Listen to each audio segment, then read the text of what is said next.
an unhappy, stressed and divided country being fed a diet of excessive nationalism and excessive patriotism, this is a society that needs fixing as a society, not by individual endeavour and sharp elbows.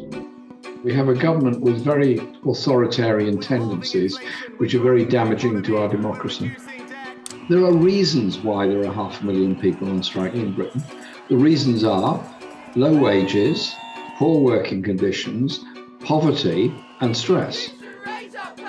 During the COVID pandemic, public sector workers, particularly in health service and local government, worked incredibly hard in often very difficult conditions in order to deliver a health service, and were applauded by everybody. They're now being told, we can't afford to pay you properly. We're going to continue underfunding all those services. You are now officially an enemy of what the government is trying to achieve. Well, people don't like that, and people are very angry about that.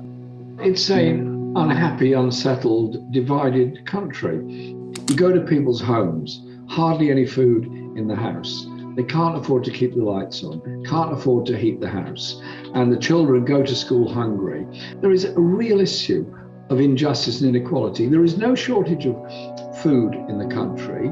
There is a shortage of the ability of public services to ensure that people can survive. And it basically comes all down to the level of wages that we have. We're obsessed, as this government is, with privatisation of public services, with disempowerment of working class communities, and the promotion of the individual at the expense of the collective. They've tried to turn Britain into an individualistic society rather than the post-war consensus, which was much more of a communal society. Feels like the demise of the UK. Everything's just completely nuts. Parliament passed a bill through audit stages on Monday, which gives the government the power to impose what they call minimum services on all industries where industrial action, i.e. strikes, are taking place. And they can therefore legally enforce people to go to work, even though they're exercising the rights that they have to take industrial action. That, to me, is a threat to the rights and liberties of people. I think the government has completely misjudged the public mood, and many people who themselves are either unemployed or not in a union feel that the union leaderships are acting for them.